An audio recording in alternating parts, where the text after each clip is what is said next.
So frequently,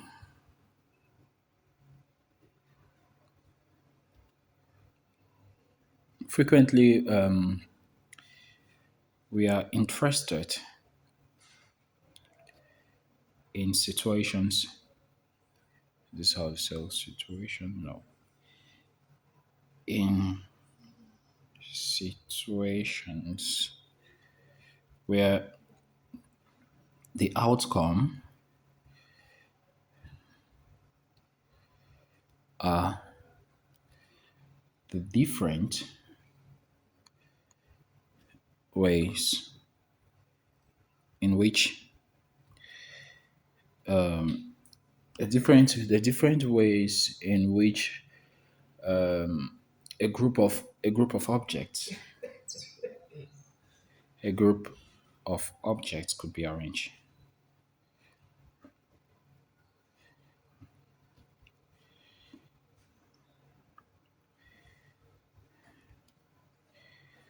Okay,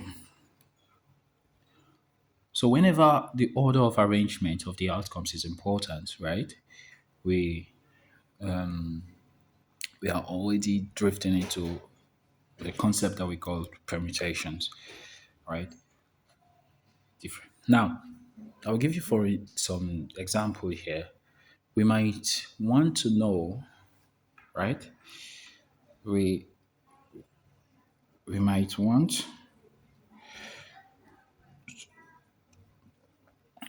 to know in how many ways or how many different in how many different ways can let's say 50 students of a club, right?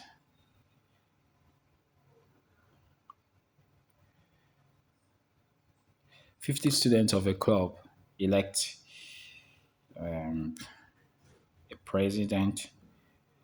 How do you spell president? Yeah, president, comma, a vice president, comma, a treasurer, and a secretary. Okay. So you might want to know in how many different ways can 50 students out of a club elect a president, a vice president, treasurer, and a secretary. So in total, we have how many slots here? We have one, two, three, four slots, right? So in other words, we are investigating the how many different permutations of 50 students to assume those four different slots. And assuming this order is important: president, vice president, treasurer, and then secretary. Now, these investigation, what's the word? This process of investigating the number of different ways is what we called permutation, right? So we can write it here. So we say the arrange different arrangements like these are called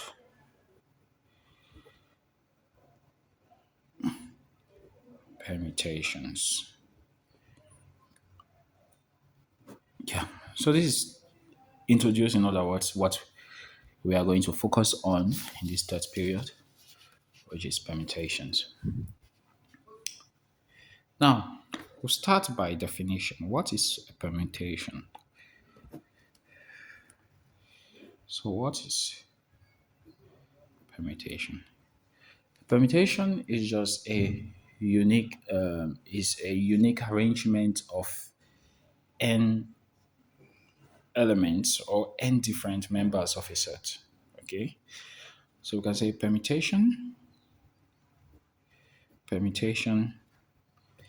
is a distinct arrangement of n different elements of a set.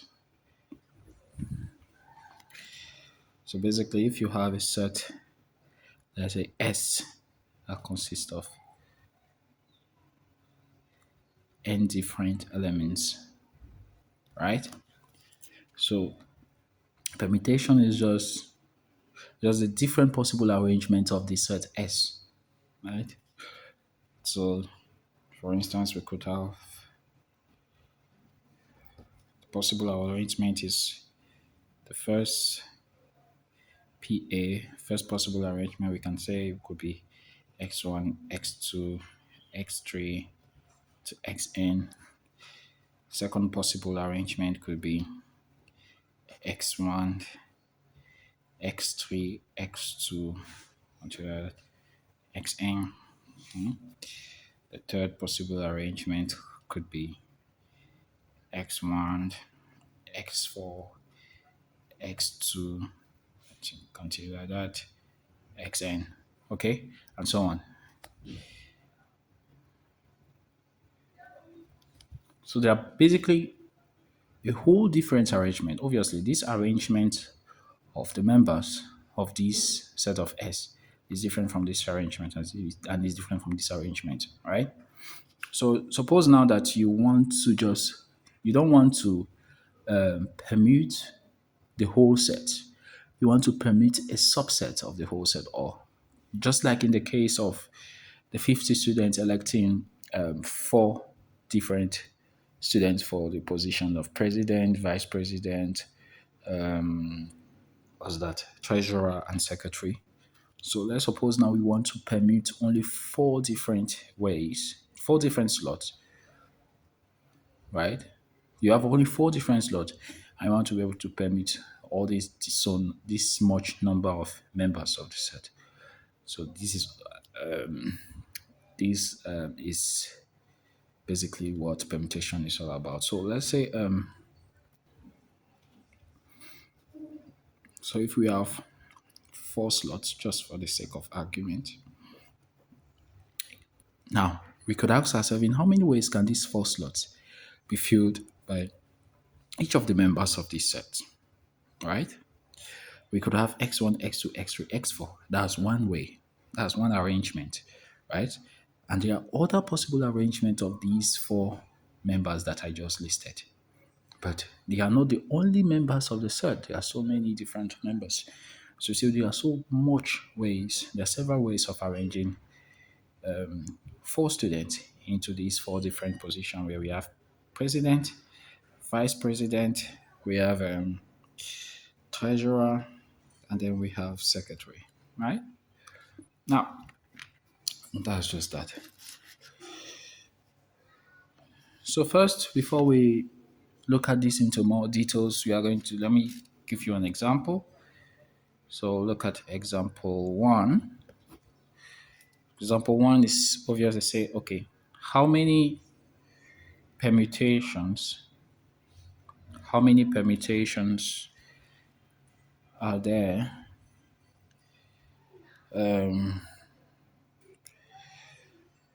of the letters A, B, and C?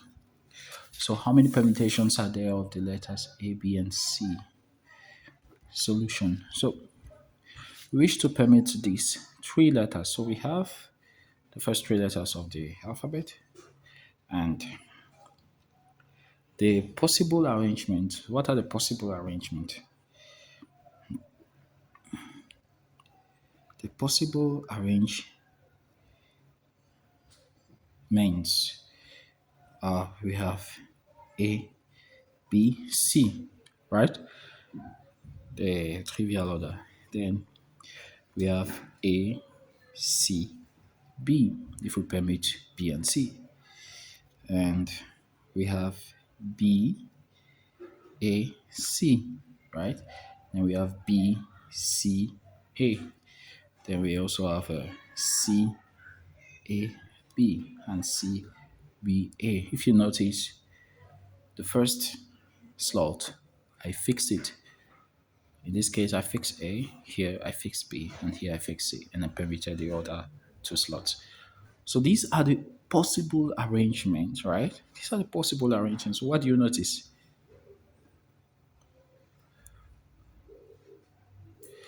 So there, this made there. So there are six different arrangements.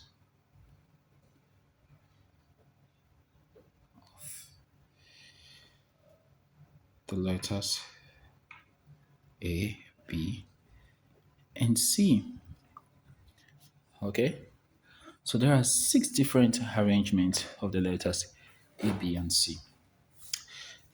Now, we did this by basically listing out all the possible outcomes, right? Or all the possible arrangement for the case considered. Now, looking at a situation where you have, just as we did here, maybe you have n members in the set or n letters, for instance. Okay, maybe that doesn't make sense. Let's say you have all the alphabet.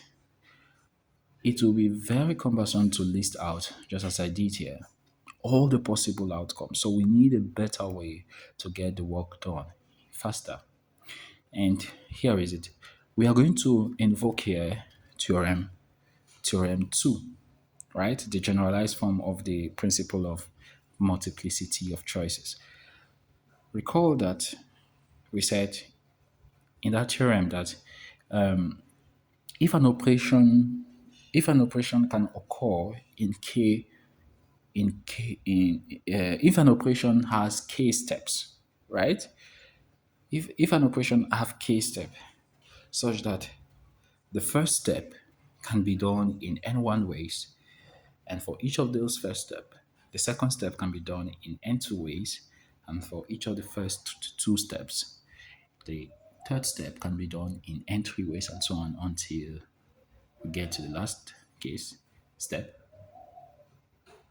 Then the whole outcome could be done in n1 times n2 up to nk ways, right? Recall that. So now we see that alternatively,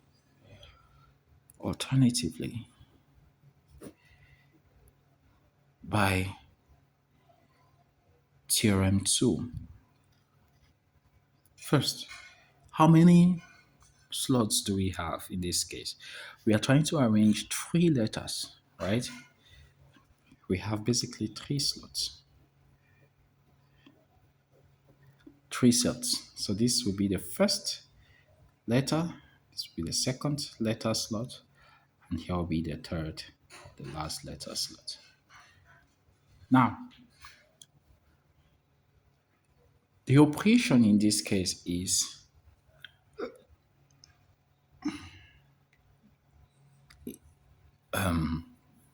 the operation in this case to arrange these three letters, right, into in three different slots, right? To arrange these three letters, yeah, basically to rearrange the three letters of the alphabet. No, to list to what am I even saying? Is to figure out the number of permutations of the three letters of the alphabet. So we see that the first slot here could be filled in how many ways, right? The first slot could be done or filled in three ways. Why three ways? Because we have three letters and the first slot could be occupied by all the three, by one of the three letters. So the first slot could either start with A or B or C, right? The second slot has how many possibilities? The second slot has only what? Two possibilities. And the third slot has what? Only one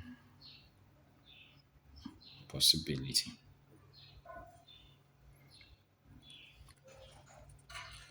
So when you do the math,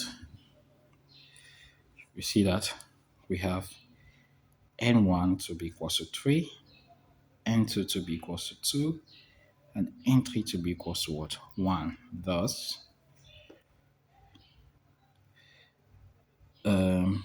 the number of permutation will be n1 times n2 times n3, which is 3 times 2 times 1, which is 6.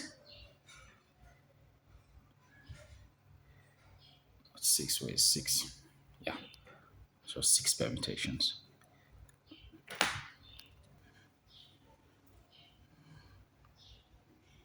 So using the theorem 2, you see that we could arrive at the answer without actually listing the different permutations as we did here, without actually listing them.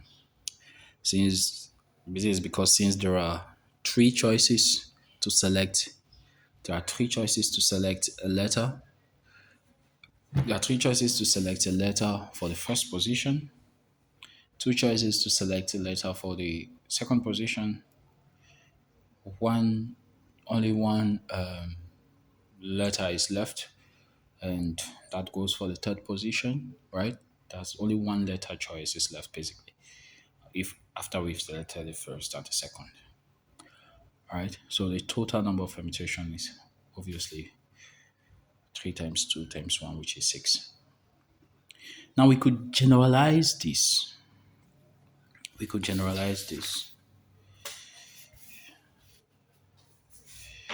So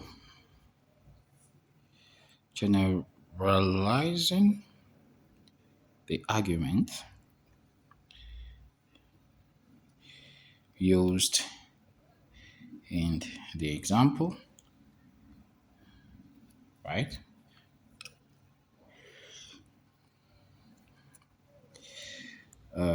Has for n distinct objects,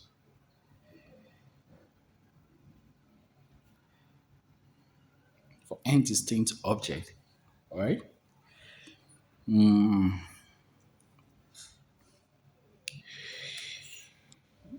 The first, the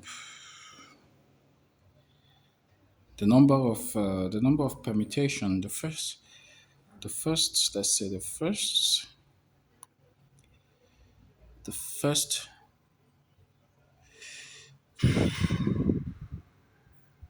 position, should we say,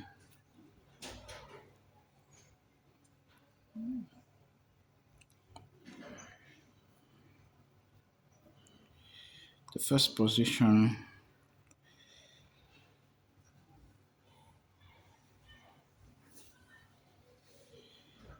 can be chosen in how many ways? In n ways, right? The second position can be chosen in what? N minus 1 ways, right? Third position can be chosen in n minus 2 ways,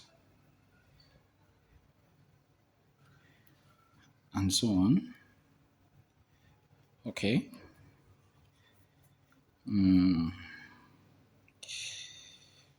The n minus 1 position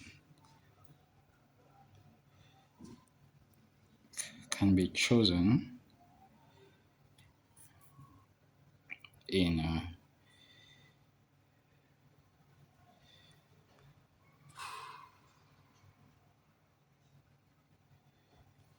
no, let's say n minus 2 position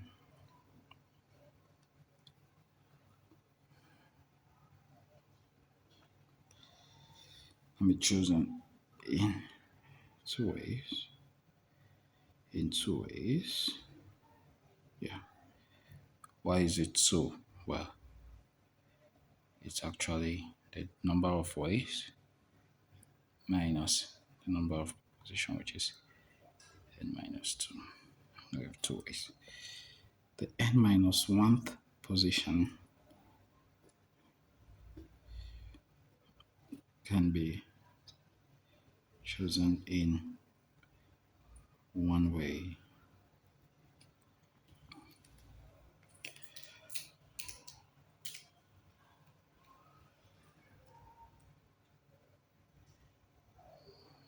Did I get this right? Sorry, this is supposed to be n minus 1. Position can be chosen in n minus 2 in two ways, and the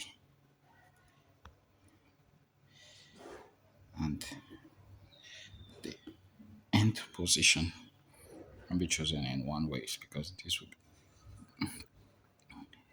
n, sorry, to be n minus 1. Yeah, which is 1. So anyway, what I'm trying to say is basically that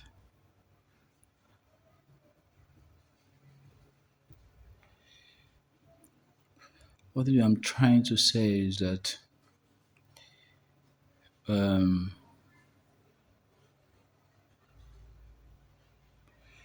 that we can arrange n distinct objects in n times n minus 1 times n minus 2 times 2 times 1 different ways.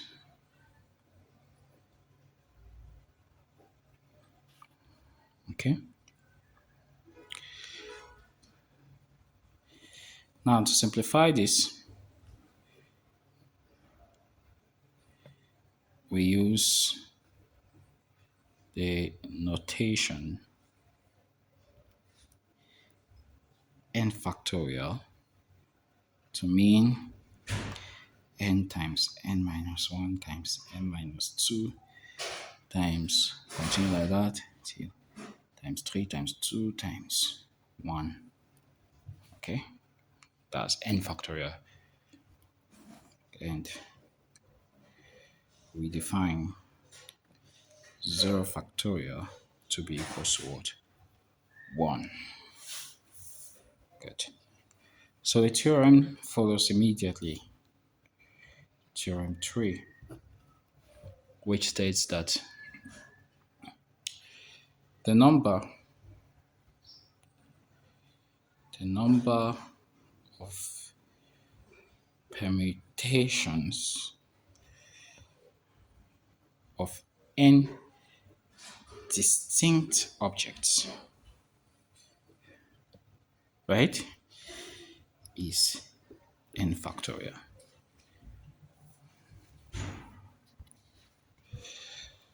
Yeah, we have proved this already in the previous above we've proved this already. So let's look at some example.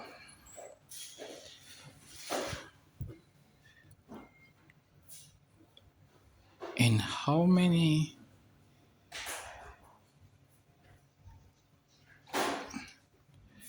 different ways can the 5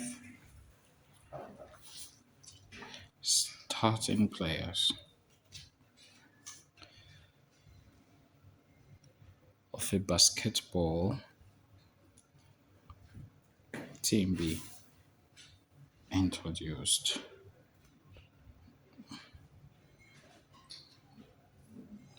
to the public? Okay. The number of ways in which 5 starting players can be introduced in the public, we have, well, the first position could be occupied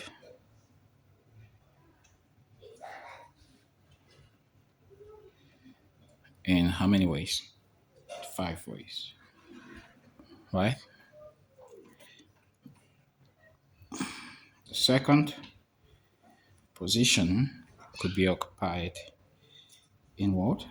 Total of four ways. The third could be occupied in three ways, and so on, till we get to what? The fifth could be occupied in one way. Okay? In one way. Thus, the number of ways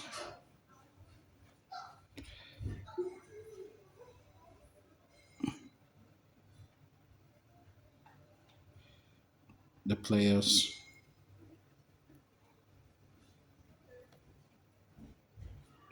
can be introduced to the public is 5 times 4 times 3 times 2 times 1, which is equals to 5 factorial, right? Which is equals to 120 ways.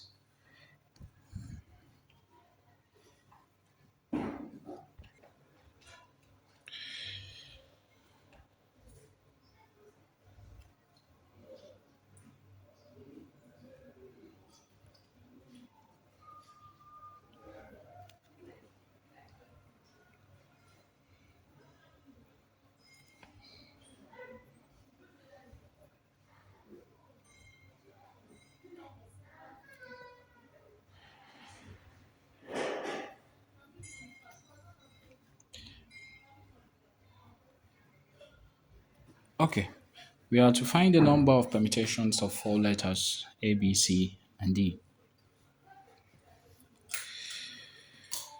First, okay, we'll just use theorem 3. We see that by theorem 3, right? What does theorem 3 says? The number of permutation of n distinct objects is n factorial of ways, right? So the number of permutation of four letters is 4 factorial, right? Which is what? 4 times 3 times 2 times 1, which is basically 24. Obviously, if you think of it in terms of theorem 2, see that the first letter can be done in 4 ways, the second letter can be done in 3 ways, the third letter can be done in 2 ways, and the fourth can only occur in 1 way.